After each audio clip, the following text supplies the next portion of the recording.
حضرت ابو بکر صدیق کے بارے میں امت جانتی ہے کہ آپ سابقون الاولون میں سے ہیں، جن لوگوں کو قرآن مجید نے کہا والسابقون السابقون، وہ جو سبقت لے جانے والے تھے وہ سبقت لے ہی گئے، یہ سبقت لے جانے والوں میں سے ہیں۔ حضرت ابو بکر صدیق رضی اللہ تعالیٰ عنہ کے اخلاق میں، تعلیمات میں جو چیز سب سے زیادہ نمایاں ہے، جو سب سے زیادہ اعلیٰ ہے، جو سب سے زیادہ عرفہ ہے، وہ یہ ہے کہ ان کے جلووں میں، ان کے اخلاق میں نبی پاک علیہ الصلاۃ والسلام کی سیرت کا مکمل عکس دکھائی دیتا ہے۔ انہوں نے اپنے آپ کو نبی پاک صلی اللہ تعالیٰ علیہ وسلم کی مقدس سیرت کے مطابق ڈھال لیا تھا۔ اٹھنا، بیٹھنا، چلنا، بولنا، وہ سمجھ گئے تھے کہ اللہ کے نبی صلی اللہ علیہ وسلم کے رضا کیا ہے۔ کوشش کرتے تھے کہ زیادہ بحث نہ ہو بلکہ جو حضور فرما دیں، آپس میں اس پر زیادہ تکرار نہ کی جائے بلکہ سنا جائے اور فوراً اس پر عمل کیا جائے۔ صحابہ ایسا کرتے بھی نہیں تھے، لیکن ہمارے زمانے میں کچھ باتوں پر بحث ہوتی ہے، تکرار ہوتی ہے۔ جناب ابو بکر صدیق رضی اللہ تعالیٰ عنہ کا مطمع نظر تھا کہ جو محبوب فرما دیں، جس وقت فرما دیں، جس حال میں فرما دیں، اس پر عمل کرنا۔ نبی پاک صلی اللہ تعالیٰ علیہ وسلم نے حضرت ابو بکر صدیق رضی اللہ تعالیٰ عنہ کی اس بات کو اعزاز کے طور پر بیان فرمایا، ان کی فضیلت کے طور پر بیان فرمایا۔ سرکار فرمانے لگے، میں نے جس کے سامنے بھی دین پیش کیا ہے اس نے دلیل مانگی ہے، فرمایا یہ میرا ابو بکر ہے، میں نے اس کے سامنے دین پیش کیا، اس نے دلیل نہیں مانگی، فوراً کلمہ پڑھا اور مسلمان ہو گئے، فوراً مسلمان ہو گئے۔ تو حضرت ابو بکر صدیق رضی اللہ تعالیٰ عنہ نے اپنے آپ کو اللہ کے پیارے محبوب صلی اللہ علیہ وسلم کی رضا کے اندر ڈھال لیا تھا۔ وہ سمجھ گئے تھے کہ محبوب کریم کی رضا کس بات میں ہے، حضور کیا چاہتے ہیں، کیا فرماتے ہیں، کیا پسند کرتے ہیں، کس انداز میں حضور خوش رہتے ہیں، کہاں نبی پاک صلی اللہ علیہ وسلم کو کوئی بات ناگوار گزرتی ہے، کہاں مزاج مبارک پر کوئی چیز ایسی ہے جو پریشان کرتی ہے۔ مکمل عکس تھے وہ حضور کی سیرت کا، نبی پاک کی رضا کا۔ جب اللہ کے پیارے حبیب صلی اللہ تعالیٰ علیہ وآلہ وسلم تشریف لے گئے اور نبی پاک صلی اللہ تعالیٰ علیہ وعلیٰ آلہ وصحبہ وبارک وسلم غار حرا میں وقت گزارا اور پہلی وحی حضور پہ نازل ہوئی، تو قرآن مجید کی ایک تاثیر تھی، اس کی ایک شدت تھی کہ اللہ کے محبوب علیہ السلام کے وجود اطہر پر اس کا اثر محسوس ہوا۔ سرکار جب گھر آئے اور جناب خدیجۃ الکبریٰ رضی اللہ تعالی عنہا کو کہا کہ مجھے چادر اڑا دو، مجھے چادر اڑا دو، اور اپنی اس کیفیت کا اظہار فرمایا، تو حضرت خدیجۃ الکبریٰ رضی اللہ تعالی عنہا نے نبی پاک علیہ السلام کے 5 اوصاف گنوائے۔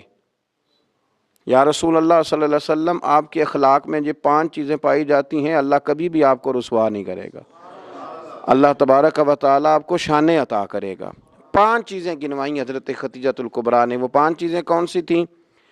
فرمایا مجھے اللہ کی قسم، اللہ آپ کو ہرگز بھی شرمندہ نہیں کرے گا۔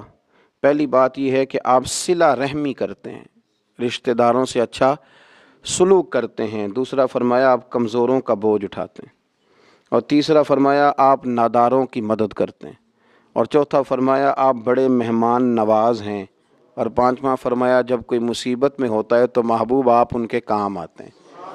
یہ 5 آپ کے اندر وہ اخلاق عالیہ ہیں جن کی بنیاد پر میں کہتی ہوں کہ اللہ آپ کو عزتیں ہی عطا فرمائے گا، بلندیاں ہی آپ کا نصیبہ ہوں گی۔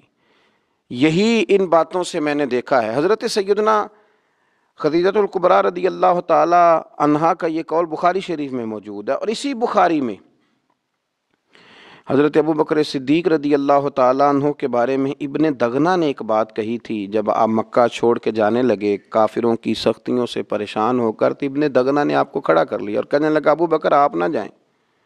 کیوں؟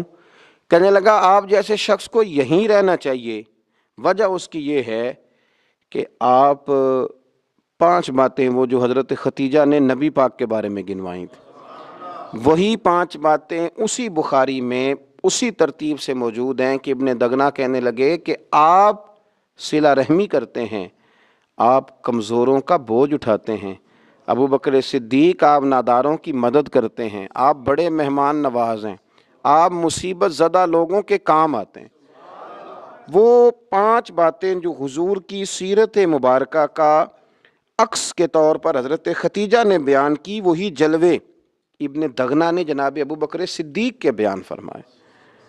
وہی عکس، وہی رنگ، کچا رنگ للاری والا جڑا چڑھدا لیندا رہندا، اے عشق تیرے دا رنگ محمد چڑھ جائے پھر نہیں لیندا۔ تو وہی کیفیات، وہی عکس سیرت حضرت ابو بکر صدیق میں پایا جاتا تھا۔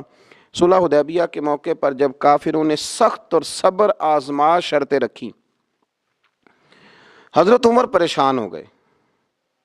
کچھ ایسی باتیں تھیں جو عقل میں نہیں آتی تھیں، پریشان ہو گئے، جا کے عرض کی یا رسول اللہ صلی اللہ علیہ وسلم آپ بھی سچے ہیں، قرآن بھی سچا ہے، اسلام بھی سچا ہے۔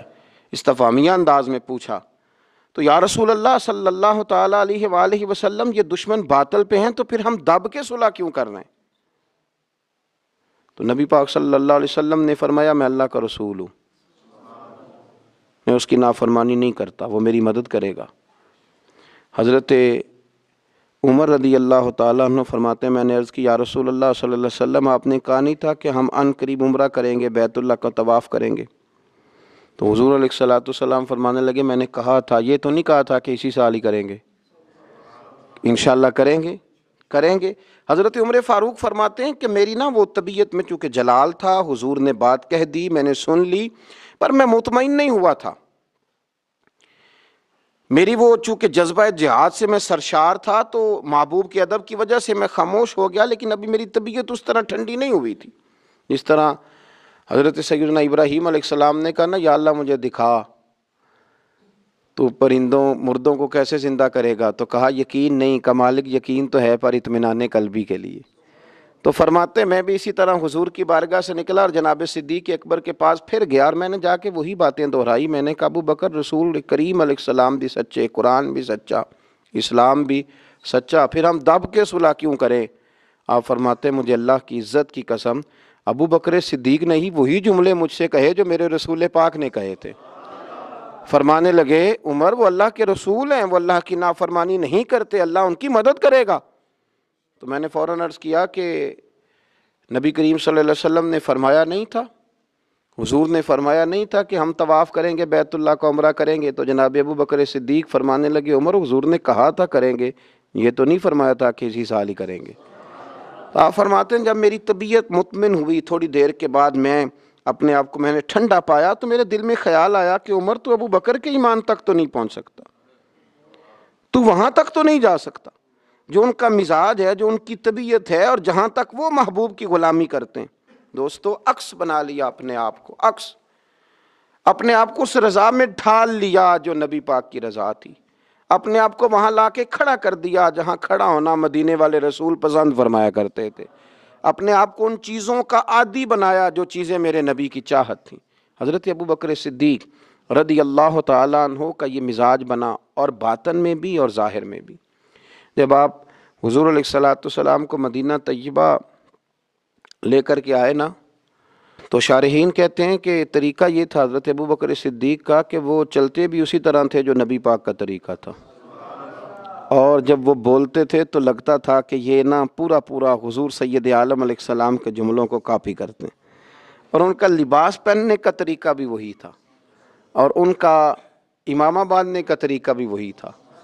تو فرماتے ہیں دونوں مل کے بیٹھ گئے، اسی کو کہتے ہیں فنا فی الرسول ہو جانا، اپنے آپ کو محبوب کی ذات میں فنا کر دینا۔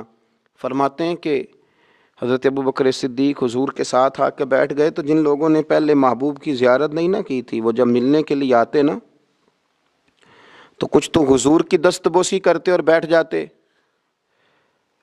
حضرت ابو بکر صدیق سے ہاتھ نہ ملاتے، اور کچھ چونکہ جانتے نہیں تھے تو وہ آ کے حضرت ابو بکر صدیق کی دست بوسی کرتے، اور وہ بیٹھ جاتے، محبوب کریم تک معاذ اللہ پہنچ ہی نہ پاتے، چونکہ جلوے اس طرح پڑتے تھے، اس طرح عکس نظر آتا تھا کہ کچھ لوگوں کو غلط فہمی ہونے لگی۔ وہ حضرت ابو بکر صدیق کو معاذ اللہ اللہ کا رسول سمجھ کے دست بوسی کرتے اور بیٹھ جاتے۔ جناب صدیق اکبر چونکہ عکس تھے، چونکہ نمونہ تھے، چونکہ جلوے دکھائی دیتے تھے، تو لوگوں کو پریشانی ہوئی۔ حضرت ابو بکر صدیق رضی اللہ تعالیٰ عنہ نے چاہا کہ میں کچھ ایسا کروں جس سے پتہ چلے کہ میں غلام ہوں اور یہ میرے آقا تشریف فرما ہے۔ آپ فوراً اٹھے، اپنی چادر اپنے کندھوں سے اتاری اور نبی پاک پہ یوں کر کے انہوں نے سایہ کر دیا۔ دھوپ زیادہ تھی، حضور پہ سایہ کر دیا تاکہ پتہ چلے کہ سایہ کرنے والا کوئی غلام ہے، اور جن پر سایہ کیا جا رہا ہے وہ آقا ہیں۔ سایہ کرنے والا غلام ہے۔ یہ رنگ اختیار کیا چونکہ وہ جلوہ تھا نا، وہ حسن تھا، وہ کیفیات تھیں، وہ اس کا پورا مزہ تھا۔ یہاں بزرگوں نے ایک اور لطیف بات لکھی ہے، وہ کہتے ہیں میرے محبوب نا بدلے بڑے بڑے بڑھا کے دیتے ہیں، وفاؤں کا اجر بڑا شاندار دیتے ہیں۔ حضرت صدیق اکبر نے تھوڑی دیر کے لیے اللہ کے رسول پر چادر کا سایہ کیا تھا، محبوب کریم نے قیامت تک کے لیے ان کی قبر پہ اپنے گنبد کا سایہ کر دیا۔